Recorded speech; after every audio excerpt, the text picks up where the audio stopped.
Bolaños-Cacho, President of the Environment, Natural Resources and Climate Change Commission.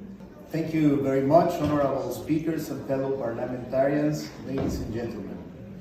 On behalf of the Mexican Senate, and as I've seen on behalf of the American continent, I am honored to present this climate report at this important international parliamentary meeting. I'm very pleased to be here in Seoul with you today, and thank you for the wonderful work done in organizing this meeting and for receiving us with such warm hospitality. Last year, during the COP27 in Sharm el-Sheikh in Egypt, Mexico's federal government announced a significantly enhanced nationally determined contribution to limit greenhouse gas emissions and plans to double its generating capacity of renewable energy for 2030.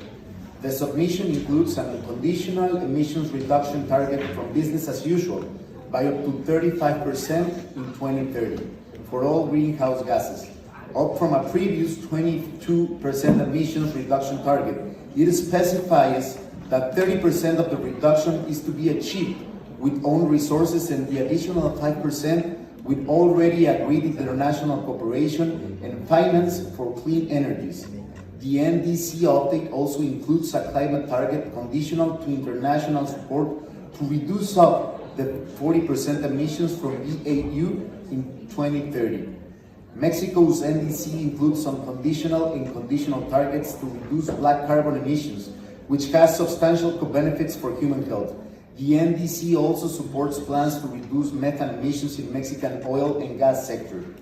The unconditional and conditional targets from reduction in black carbon emissions by 2030 remain at 51% and 70% respectively. Mexico acknowledges its commitment to global efforts to limit global warming to 1.5 degrees Celsius, to ambitious action this decade, and to achieving net zero greenhouse gas emissions by 2050 in our economy. Also, Mexico has made a pledge to, along Pemex, our national oil company, to eliminate routine flaring and venting across oil and gas operations, supported by an implementation and investment plan of close by $2 billion and a shared goal to achieve a 50% sales share for zero-emission vehicles in 2030.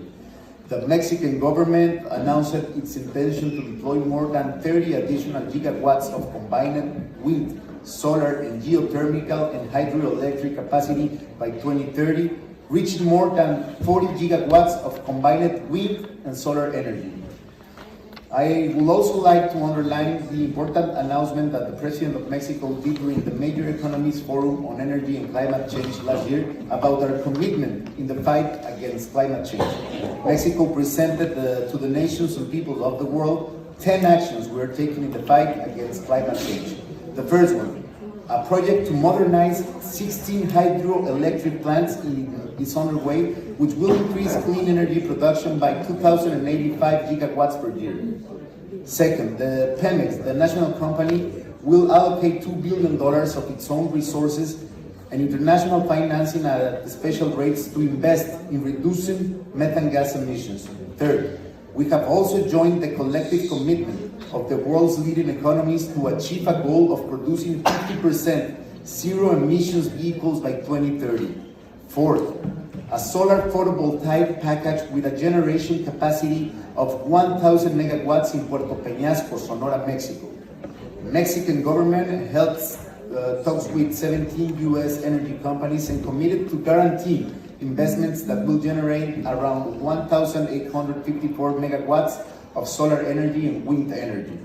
Sixth, as a result of these agreements, the creation of solar parks on the border between Mexico and the USA is being explored, as is the construction of electric power transmission networks. 7. We're making progress in our goal of achieving self-sufficiency in fuel production, gasoline, diesel, and jet fuel. For this reason, in 2019, Mexico government began the modernization of 6 refineries. With the same goal, a coking plant is under construction in Tula, Hidalgo, Mexico, and also another coking plant will start in Salina Cruz, Oaxaca, which will allow us to transform fuel into gasoline with a significantly lower environmental impact. 9. Mexico is carrying out what is possibly the biggest reforestation program in the world. The Mexican government is planting 1 million hectares of fruit and timber trees, for which 20,100 farmers are receiving permanently salary support to plant their lands. This program involves annual investments of $1.5 billion from the public budget, but most importantly, it means that almost 4 million tons of carbon dioxide are being absorbed. And 10, we're upholding our commitment to produce at least 35% of all the energy we consume in the country from green and renewable energy by 2024. At the Mexican Senate, me as chair of the Environment, Natural Resources and Climate Change Committee have been collaborating and to support our president's goal of advancing to a greener and a cleaner Mexico and promoting renewable sources of energy while safeguarding our future and the life of the planet. As president of the committee at the Mexican Senate, I have worked with my fellow senators to reform several laws in order to reduce our greenhouse gas emissions, and some of these approved reforms are a comprehensive reform on urban solid waste and plastics. The Senate held open and public parliaments during more than 2 years to discuss and analyze the reform of the General Law of Waste Prevention and Comprehensive Waste Management. Single-use plastics and microplastics are banned, as well as the terms on prevention and generation of waste are fortified. Circular economy law. We held 2-year review and analysis process in conjunction with all the interested parties. This law modifies the production and consumption model to make it sustainable, reduce the greenhouse gas emissions, and minimize natural resources consumption. Pemex law establishes Pemex, our national oil company, the obligation to implement sustainable development strategies as well as climate change mitigation and adaptation programs. Reforms to the General Law of Ecological Balance, protection and conservation of biocultural patrimony, fortification of the participation of indigenous and Afro-Mexican communities, reforms to the General Law of Sustainable Forest and Development. We approve a reform about fortification, forest and vigilance and protection. For the use of Mexican forest funds, resources in adaptation actions and climate change mitigation. Reform to avoid the degradation of wood and forest land. International conventions signed by the Mexican Senate. The Escazú Agreement. The Environmental Cooperation Agreement between Canada, Mexico, and the U.S. The International Convention for the Prevention of Pollution from Ships. The Basel Convention of the Control of Transboundary Movements of Hazardous Wastes and their Disposal. Energy and Climate Change.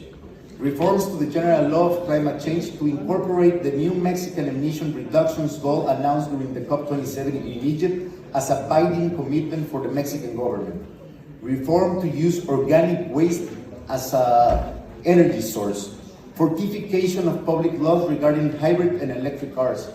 Prohibition of plastic waste disposal, incineration, thermal recovery, or co-processing if it is susceptible to be recycled or to be reused. As you can realize, Mexico is working to achieve its updated NDC and to mitigate and adapt to a climate change because we're a highly vulnerable country. We as parliamentarians can contribute to accelerate the actions and the commitments made under the Paris Agreement. Through national level reforms and public policies, parliamentarians are instrumental in this world challenge. We must act now to reduce the greenhouse gas emissions. Senators and deputies should oversight on the government's actions to address this climate emergency. Our parliaments must focus the efforts to tackle down the climate change as a top priority.